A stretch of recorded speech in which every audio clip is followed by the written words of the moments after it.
ঐকমত্য কমিশনের ৭৩টি সুপারিশে আপত্তি বিএনপির। রাজনীতিতে ধীরে ধীরে সক্রিয় হচ্ছে ফ্যাসিবাদী ষড়যন্ত্রকারীরা।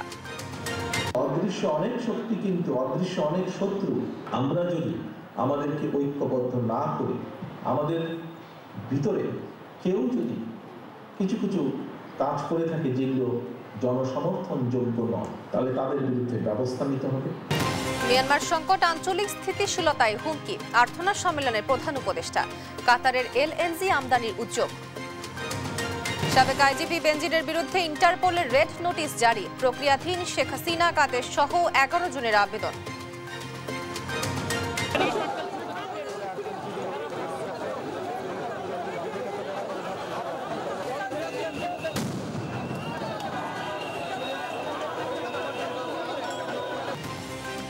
ঢাকা কলেজ ও সিটি কলেজ শিক্ষার্থীদের ফের সংঘর্ষ। ব্যবসায় পথচারীদের ভোগান্তি।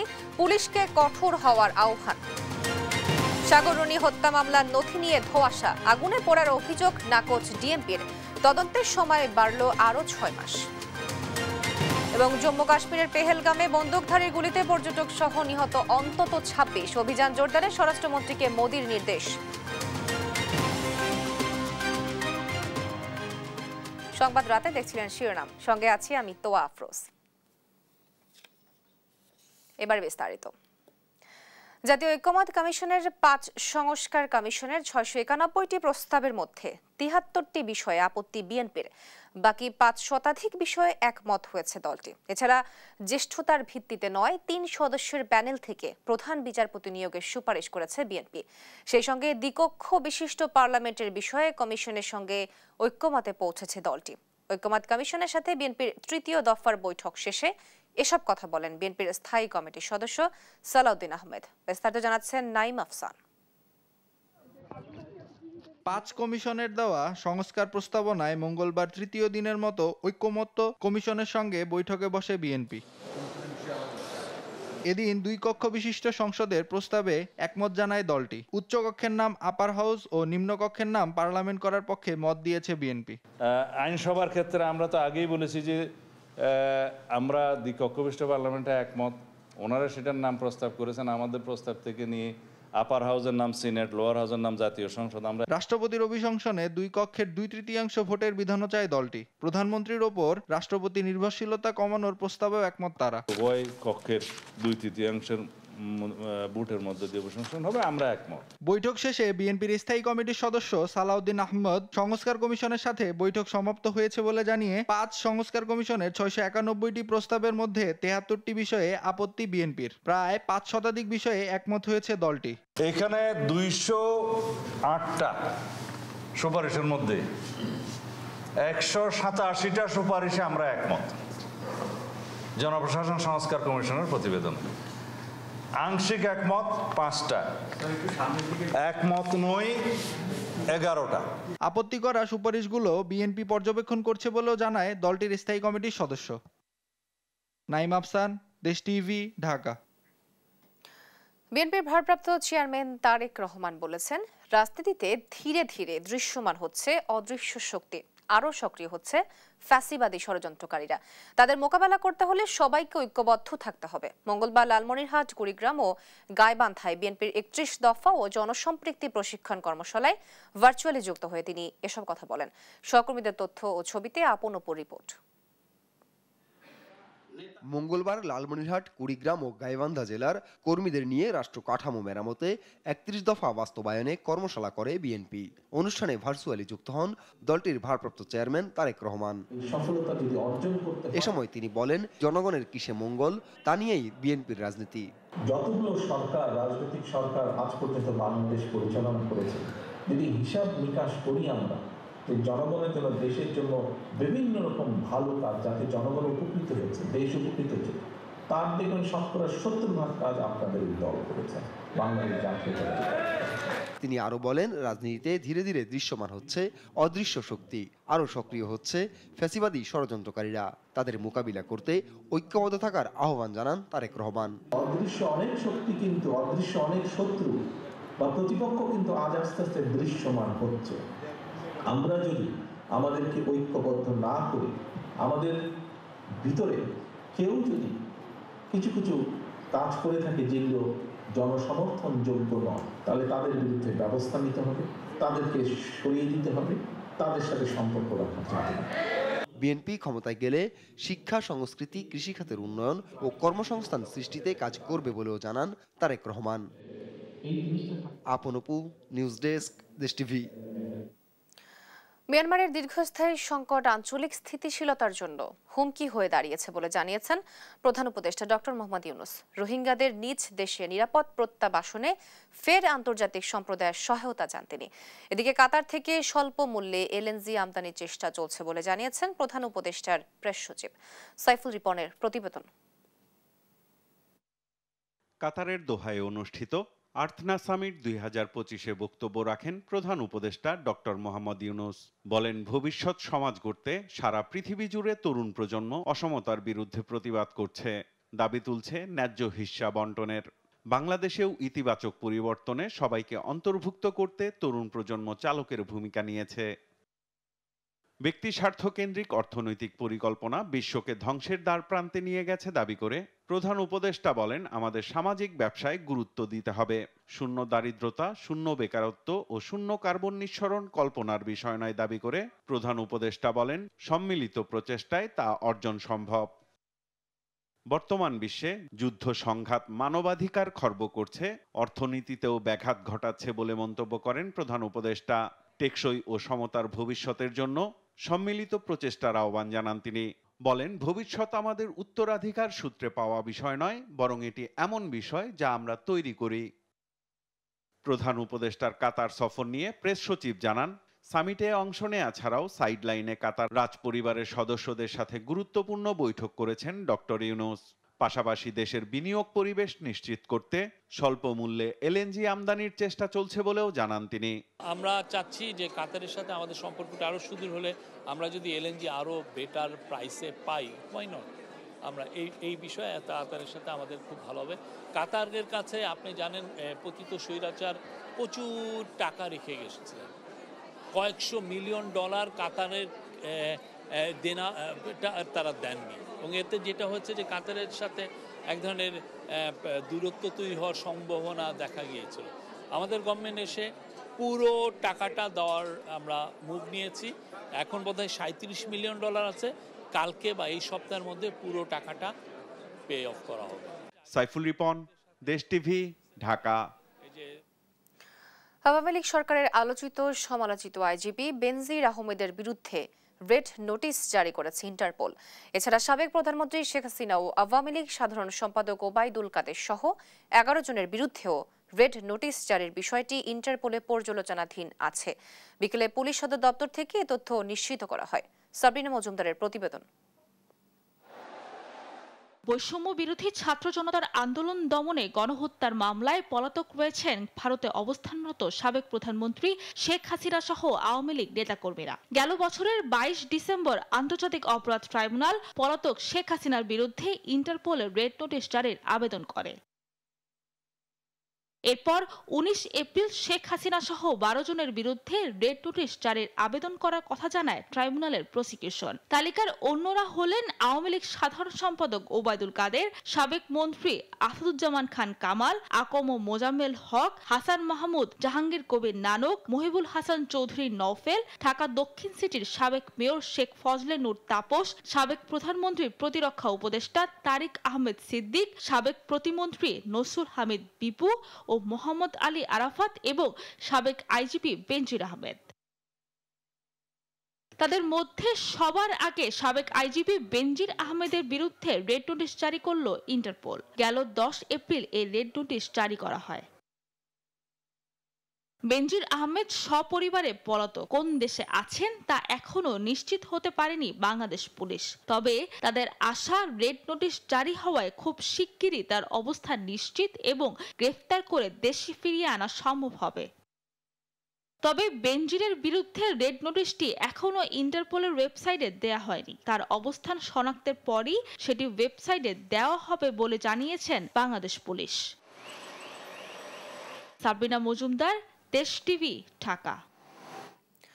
বিদেশে পলাতক শেখ হাসিনা সহ তার পরিবারের সদস্যদের দেশে ফেরাতে কার্যক্রম শুরু করেছে দুদক। এ তথ্য জানিয়ে সংস্থার কমিশনার হাফিজ আহসান ফরিদ বলেন, আসামিদের ফেরাতে আন্তর্জাতিক বিভিন্ন সংস্থার সঙ্গে চুক্তির পাশাপাশি পাঠানো হচ্ছে চিঠি। টিউলিপ সিদ্দিককে বাংলাদেশি নাগরিক হিসাবে বিচারের আওতায় আনার কথাও জানান তিনি। এদিকে রাজশাহী সিটির সাবেক মেয়র খায়রুজ্জামান লিটনের বিরুদ্ধে মামলা করেছে দুদক। ফজলে আদিত্যের রিপোর্ট। পতিত সরকারের প্রধানমন্ত্রী শেখ হাসিনা পরিবারের বিরুদ্ধে প্রতিদিনই দুর্নীতির নতুন নতুন অভিযোগ জমা হচ্ছে দুদকে। ইতোমধ্যে পূর্বাঞ্চলে প্লট জালিয়াতির 6 মামলায় চার্জশিট দাখিলের পর আদালত শেখ হাসিনা সহ তার পরিবারের সদস্য ও সংশ্লিষ্টদের বিরুদ্ধে গ্রেফতারি পরোয়ানা জারি করেছে। প্রশ্নের জবাবে দুদক কমিশনার জানান, পলাতক আসামিদের দেশে ফেরাতে বিভিন্ন দেশ ও আন্তর্জাতিক সংস্থার সাথে চুক্তিসহ নানা পদক্ষেপ নেওয়া হচ্ছে। ইন্টারপোলের সহায়তা নেয়ার বিষয়ে আগামী কমিশন সভায় সিদ্ধান্ত হতে পারে। তো ইতিমধ্যেই তো বাংলাদেশ সরকারের পক্ষ থেকে অনুরোধ জানানো হয়েছে যে অভিযুক্ত ব্যক্তিদের ফেরত পাঠানোর জন্য। এছাড়া আমাদের সাথে বিভিন্ন আন্তর্জাতিক দুর্নীতি দমন সংস্থার সাথে আমাদের চুক্তি পর্যায়ে রয়েছে। তো চুক্তি হয়ে গেলেই আমরা তাদের কাছ থেকে সাহায্য আশা করব। এদিকে দুর্নীতি মামলায় আসামি টিউলিপ সিদ্দিক নিজেকে ব্রিটেনের নাগরিক দাবি করলেও দুদক বলছে বাংলাদেশের নাগরিক হিসেবে তাকে বিচারের আওতায় আনা হচ্ছে। আমরা তো তার বিরুদ্ধে মামলা করেছি বাংলাদেশি নাগরিক হিসেবে, এবং তাকে আমরা যেসব চিঠিপত্র দিয়েছি দুর্নীতি কমিশন সব বাংলাদেশি ঠিকানায় তার ন্যাশনাল আইডিতে দেওয়া হয়েছে। তাকে আমরা এখানে বিদেশি নাগরিক হিসেবে আমরা কনসিডার করে নিই। সো এখন যখন মামলা হয়ে গেল, এখন তো সে বিদেশি নাগরিক, যেহেতু আমাদের জানা হলো সে বাইরে অবস্থান করছে, সেজন্য আমাদের সরকারের পক্ষ থেকে অবশ্যই উদ্যোগ নেওয়া হবে যে তাকে ফেরত এনে এখানে বিচার কার্য করা যায়। অন্যদিকে রাজশাহী সিটি কর্পোরেশনের সাবেক মেয়র খায়রুজ্জামান লিটন ও তার স্ত্রী ও মেয়ের বিরুদ্ধে 18 কোটি টাকার অবৈধ সম্পদ ও 130 কোটি টাকার সন্দেহজনক লেনদেনের অভিযোগে মামলা করেছে দুদক। এছাড়া আইএফআইসি ব্যাংক থেকে ঋণের নামে 7,129 কোটি টাকা আত্মসাতের অভিযোগে শেখ হাসিনার সাবেক উপদেষ্টা সালমান এফ রহমান সহ 11 জনকে জিজ্ঞাসাবাদ করার সিদ্ধান্ত নিয়েছে দুর্নীতি দমন কমিশন। ফজলে আদিত্য, দেশ টিভি, ঢাকা। দেখছেন সংবাদ রাত। কক্সবাজারে রাজমিস্ত্রির কাজ করতে এসে সিলেটের জকিগঞ্জ উপজেলা থেকে অপহৃত 6 জনকে টেকনাফের গহীন পাহাড় থেকে উদ্ধার করেছে পুলিশ। মঙ্গলবার রাত 8:30টার দিকে টেকনাফ উপজেলার সদর ইউনিয়নের রাজার ছড়া 1 নম্বর পাহাড় থেকে তাদের উদ্ধার করা হয়। এর আগে গেল 15 এপ্রিল বিকেলে সিলেটের জকিগঞ্জ উপজেলার খলাছড়া ইউনিয়নের পশ্চিম লোহার মহল গ্রামের 6 জন কাজের খোঁজে কক্সবাজারের উদ্দেশ্যে রওনা দেন। 16 এপ্রিল কক্সবাজার পৌঁছানোর পর পরিবারের লোকজনের সঙ্গে যোগাযোগ করেছেন, কিন্তু এরপর থেকে তাদের মোবাইল ফোন বন্ধ পাওয়া যায়। মঙ্গলবার সন্ধ্যায় বাহাউদ্দিন অপহৃতদের স্বজনরা টেকনাফ থানায় অজ্ঞাত আসামিদের বিরুদ্ধে একটি অভিযোগ দায়ের করেন। পুলিশের একটি টিম এ নিয়ে কাজ শুরু করে। তুচ্ছ ঘটনার জেরে সপ্তাহ ব্যবধানে ফের ঢাকা কলেজ ও সিটি কলেজ শিক্ষার্থীদের মধ্যে ভয়াবহ সংঘর্ষ হয়েছে। সায়েন্স ল্যাব এলাকায় প্রায় 5 ঘন্টা ধরে থেমে থেমে চলে ধাওয়া পাল্টা ধাওয়া ও ইটপাটকেল নিক্ষেপ। এতে পুলিশ, পথচারী সহ 2 কলেজের অন্তত অর্ধশত শিক্ষার্থী আহত হয়। সংঘাত রোধে আগামীকাল বৈঠক বসবে ঢাকা কলেজ, সিটি কলেজ ও আইডিয়াল কলেজ প্রশাসনের। তন্দ্রা তারুণ্যের রিপোর্ট। তুচ্ছ ঘটনা ও নানা ইস্যুতে কিছুদিন পরপরই সংঘর্ষে জড়ায় রাজধানী ঢাকা কলেজ ও সিটি কলেজের শিক্ষার্থীরা। মঙ্গলবার সকালেও রাজধানী সায়েন্স ল্যাব মোড়ে 7 দিনের ব্যবধানে ফের সংঘর্ষে জড়ায় 2 কলেজের শিক্ষার্থীরা। শুরুতে ধাওয়া পাল্টা ধাওয়া ও ইটপাটকেল নিক্ষেপ হলেও পরে সংঘর্ষ ভয়াবহ আকার ধারণ করে। ভাঙচুর চালানো হয় গণপরিবহনেও। থেমে থেমে প্রায় 5 ঘন্টা ধরে চলে সংঘর্ষ। পরিস্থিতি নিয়ন্ত্রণে 2 কলেজের শিক্ষার্থীদের বাধা দেয় পুলিশ। নিক্ষেপ করে টিয়ার শেল ও সাউন্ড গ্রেনেড, ছত্রভঙ্গ করে দেয় তাদের। এ সময় কয়েক দফায় বন্ধ থাকে এই রুটে যান চলাচল। 2 প্রতিষ্ঠানের শিক্ষার্থীদের মধ্যে এই সংঘর্ষে পুলিশ সহ আহত হন অন্তত অর্ধশত শিক্ষার্থী। তাদের মধ্যে বেশ কয়েকজন চিকিৎসা নেন ঢাকা মেডিকেলে। ঢাকা কলেজের শিক্ষার্থীদের অভিযোগ, সোমবার তাদের কলেজের এক শিক্ষার্থীকে মারধর করে সিটি কলেজের শিক্ষার্থীরা। এ নিয়ে মঙ্গলবার সংঘাতে জড়ায় তারা। তবে সিটি কলেজ শিক্ষার্থীদের দাবি, ঢাকা কলেজের শিক্ষার্থীরাই আক্রমণ করে তাদের, ভাঙচুর করে কলেজের স্থাপনা। এত জখম করেছে, সে প্রায় মৃত্যু সজ্জায় রয়েছে। তাহলে তাকে যদি না মারতো আজকের এই ঘটনা হয় না। কালকে যে ছেলেকে হামলা করেছে গ্রেপ্তার না করার কারণে আজকের এই পরিস্থিতি। কেউ ছিল কি ছিল না এটার কোনো প্রমাণ কেউ দিতে পারে না, কিন্তু ওই কলেজের পেজ থেকে পোস্ট করা হয়েছে সিটি কলেজের স্টুডেন্টরা ওই ছেলেকে আক্রমণ করছে, যার প্রেক্ষিতে ঢাকা কলেজের স্টুডেন্টরা আজকে উত্তেজিত হয়ে আমাদের কলেজে আক্রমণ করে। কয়েকদিন পরপর এমন সংঘর্ষে নিজেদের নিয়ন্ত্রণ নেই দাবি করে সিটি কলেজের ভারপ্রাপ্ত অধ্যক্ষ FM মোবারক হোসেন ছাত্রদের এ ধরনের উশৃঙ্খলা নিয়ন্ত্রণে আইনশৃঙ্খলা বাহিনীকে আরও কঠোর হওয়ার আহ্বান জানান। সব ধরনের পদক্ষেপ আমরা নিচ্ছি, তারপরেও এই বিচ্ছিন্ন ঘটনাগুলো নিয়ন্ত্রণ করা যাচ্ছে না। প্রশাসন কঠোর হস্তে দমন করবে দুষ্কৃতকারীদেরকে।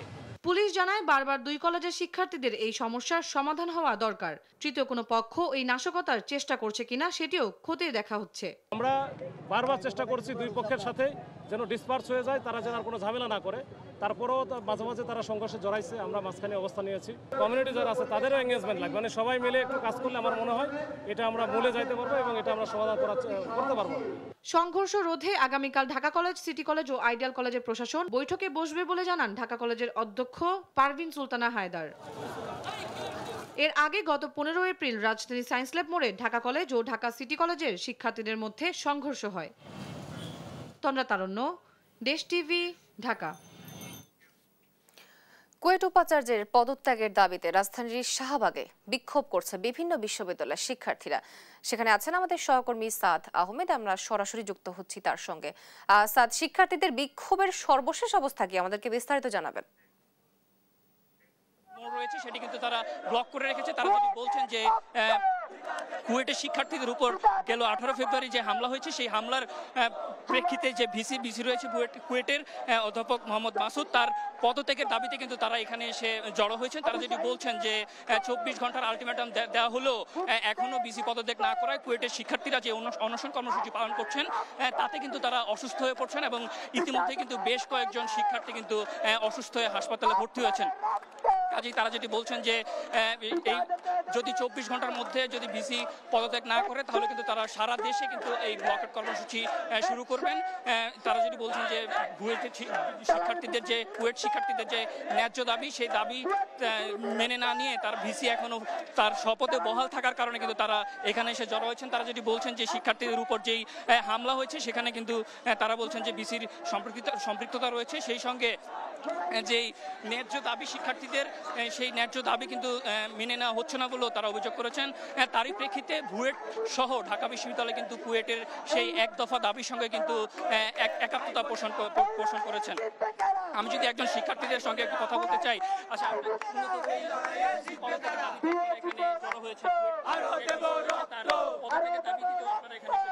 এখানে কথা হচ্ছে প্রথমত হচ্ছে বহিরাগত লোকদের কুয়েটের বাইরে থেকে মারা হলো এবং হচ্ছে আমাদের যে বাইরা নির্যাতিত হলো ওনাদেরকে বহিষ্কার করা হলো।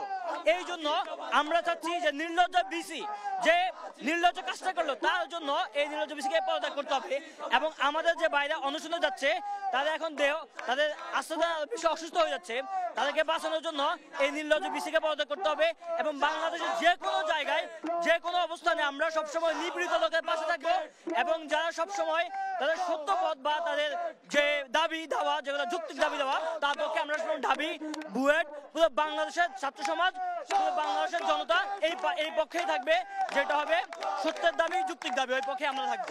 যেমনটি শুনতে পাচ্ছেন তারা কিন্তু বলছেন যে কুয়েট ভিসি রয়েছে তিনি কিন্তু যে ন্যায্য বিচার সেটা কিন্তু করেননি, যাদের উপর হামলা করা হয়েছে তাদেরকে কিন্তু আসামি করা হয়েছে বলে তাদের অভিযোগ। তারা যেটি বলছেন যে যদি ভিসি পদত্যাগ না করে তাহলে কিন্তু তারা সারা দেশেই ব্লকের কর্মসূচি পালন করবেন। তো এই ছিল শাহবাগ মোড় থেকে আমার কাছে সর্বশেষ। কুয়েট উপাচার্যের পদত্যাগের দাবিতে রাজধানীর শাহবাগে বিক্ষোভ করছে বিভিন্ন বিশ্ববিদ্যালয়ের শিক্ষার্থীরা। সেখান থেকে আমাদের সাথে যুক্ত ছিলেন আমাদের সহকর্মী সাদ আহমেদ, জানাচ্ছিলেন সেখানকার সর্বশেষ পরিস্থিতি। সাংবাদিক দম্পতি সাগর রুনি হত্যা মামলার নথি পুড়ে যাওয়া নিয়ে ধোঁয়াশা তৈরি হয়েছে। হাইকোর্টে তদন্তের অগ্রগতি নিয়ে শুনানিতে রাষ্ট্রপক্ষ জানায় মামলার কিছু নথি পুড়ে গেছে। পরে বক্তব্য অস্বীকার করেন তিনি। নথি পোড়ার বিষয়টি উড়িয়ে দিয়েছে ডিএমপি ও পিবিআই। এদিকে আলোচিত এ মামলার তদন্ত শেষ করতে আরো 6 মাসের সময় দিয়েছেন হাইকোর্ট। সাবরিনা মজুমদারের রিপোর্ট। 2012 সালের 11 ফেব্রুয়ারি সাংবাদিক দম্পতি সাগর সরোয়ার এবং মেহেরুন রুনি পশ্চিম রাজাবাজারে তাদের ভাড়া বাসায় খুন হন। গত বছরের 30 সেপ্টেম্বর সাগর রুনি হত্যা মামলার রহস্য উন্মোচনের জন্য টাস্ক ফোর্স গঠন করার নির্দেশ দেন হাইকোর্ট। একই সঙ্গে তদন্ত শেষে 6 মাসের মধ্যে আদালতে প্রতিবেদন দিতে বলা হয়। মঙ্গলবার বিচারপতি ফাতেমা নজিব ও বিচারপতি শিকাদার মাহমুদ রাজির হাইকোর্ট বেঞ্চে তদন্তের অগ্রগতির উপর শুনানি হয়। এ সময় রাষ্ট্রপক্ষের আইনজীবী অতিরিক্ত অ্যাটর্নি জেনারেল আরশাদুর রৌফ হাইকোর্টকে জানান, এই মামলার কিছু নথি পুড়ে গেছে, অনেক কাগজ খুঁজে পাওয়া যাচ্ছে না। কিন্তু পরে তিনি গণমাধ্যমের সঙ্গে এ তথ্যের দ্বিমত পোষণ করেন। কোনো নথি গায়েব হয় নাই। জিনিসটা হচ্ছে নথি যদি গায়েব হতো, নথিটা কার কাছে ছিল? নথিটা ছিল হচ্ছে আপনার র্যাবের কাছে, যেহেতু র্যাব তদন্ত করছিল। সো এখানে ডিবি অফিসার তো ওখানে ইয়েতে না, এটা ডিবিও একসময় তদন্ত করছিল, র্যাবও তদন্ত করছিল। সো ডিবিও করছিল, র্যাবও করছিল। সো ডিবি এবং র্যাব দুটাই তদন্ত করছিল। র্যাব তখন এখানে এসে তখন আমরা যেখানে এটা 5ই আগস্টের পরে এটা আমরা কোর্টের যে আদেশ চাইলাম যে এটাকে এফেক্টিভভাবে আরও তদন্ত করার জন্য একটা জয়েন্ট সেলে দেওয়া হোক। এই হত্যা মামলার তদন্তের জন্য রাষ্ট্রপক্ষ 9 মাস সময় চাইলেও 6 মাস সময় দেন উচ্চ আদালত। রাষ্ট্রপক্ষ একটু বলার চেষ্টা করেছেন যে অনেক কিছু ডিসঅ্যাপিয়ার হয়ে গেছে, অনেক কিছুই অনেক দিনের আগের নথি, অনেক কিছুই খুঁজে পাওয়া যায়নি। সিডি, ডিভিডি কোন জায়গার কি হয়েছে, মিসপ্লেস হয়ে গেছে, যথেষ্ট জায়গায় নাই, এই সমস্ত কথা তিনি বলেছেন। কারণ আদালত প্রশ্ন করেছিলেন এত সময় কেন দরকার হবে। 9 মাস যেহেতু তারা সময় চেয়েছেন, সেই জন্য তার জাস্টিফিকেশন করতে গিয়ে কিছু কথা বলেছেন যে এভিডেন্সগুলো অনেক কিছু ডিসঅ্যাপিয়ার হয়ে গেছে। এদিকে এই হত্যা মামলার নথি পুরার বিষয়টি উড়িয়ে দিয়েছে ডিএমপি ও পিবিআই। সাবরিনা মজুমদার, দেশ টিভি, ঢাকা। দেখছেন সংবাদ রাত। মাতারবাড়ি গভীর সমুদ্র বন্দর নির্মাণে চট্টগ্রাম বন্দর কর্তৃপক্ষের সঙ্গে জাপানের 2 প্রতিষ্ঠানের চুক্তি হয়েছে। মঙ্গলবার দুপুরে রাজধানীর একটি হোটেলে এই চুক্তি হয়। এ সময় নৌ উপদেষ্টা সাখাওয়াত হোসেন বলেন, মাতারবাড়ি গভীর সমুদ্র বন্দর জাপানের সঙ্গে বন্ধুত্বের আইকনিক প্রতীক। মোহাম্মদ আলাউদ্দিনের রিপোর্ট, জানাচ্ছেন মাহবুব তামিম। মঙ্গলবার রাজধানীর একটি হোটেলে মাতারবাড়ি গভীর সমুদ্র বন্দর নির্মাণের পথে একটি মাইল ফলক স্থাপন হয়। চট্টগ্রাম বন্দর কর্তৃপক্ষের সঙ্গে জাপানি প্রতিষ্ঠান পেন্টা ওশান লিমিটেড এবং টিওএ কর্পোরেশনের একটি চুক্তি হয়। সেখানে জাইকার অর্থায়নে দেশের সব গভীর এই সমুদ্র বন্দর নির্মাণে ব্যয় ধরা হয়েছে 24,300 কোটি টাকা। এ সময় প্রধান অতিথি হিসেবে উপস্থিত ছিলেন নৌ উপদেষ্টা সাখাওয়াত হোসেন। তিনি বলেন, এই প্রকল্পকে আন্তর্জাতিক মানে নির্মাণ করা হবে, এতে বেসরকারি প্রতিষ্ঠানকেও অবদান রাখতে এগিয়ে আসার আহ্বান জানান তিনি। We need a very, very efficient shipyard and dockyard at Matarbari, and I am very ready to give you that space. It could be private organization, it could be any international organization to come. এ সময় তিনি আরো জানান, মাতারবাড়ির পাশাপাশি মোংলা পোর্টকেও গুরুত্ব দিচ্ছে সরকার। Bangla is our second largest seaport, and I have given a lot of importance on Bangla port in a sense that Bangla port has the potentiality to be a natural hub for the regional context. Matarbari গভীর সমুদ্র বন্দরে ভিড়তে পারবে 16 metre গভীরতার জাহাজ, যা দেশের অর্থনীতিকে আরো শক্তিশালী করবে বলে জানিয়েছে কর্তৃপক্ষ। প্রকল্পের ব্যয় বৃদ্ধি নিয়ে সাংবাদিকদের প্রশ্নের জবাবে নৌ উপদেষ্টা বলেন, প্রকল্পের ব্যয় ডলারে পরিশোধ করতে হয় বলে ডলারের দাম বাড়লে প্রকল্পের ব্যয়ও বাড়তে পারে। আপনারা যেটা বলেন ব্যয় বাড়ছে, অ্যাকচুয়ালি প্রজেক্ট কস্ট এরকম বাড়ে না, যেটা বাড়ে ওটা হচ্ছে ফ্লাকচুয়েশন অফ দ্য ডলার্স। মাহবুব তামিম, দেশ টিভি, ঢাকা।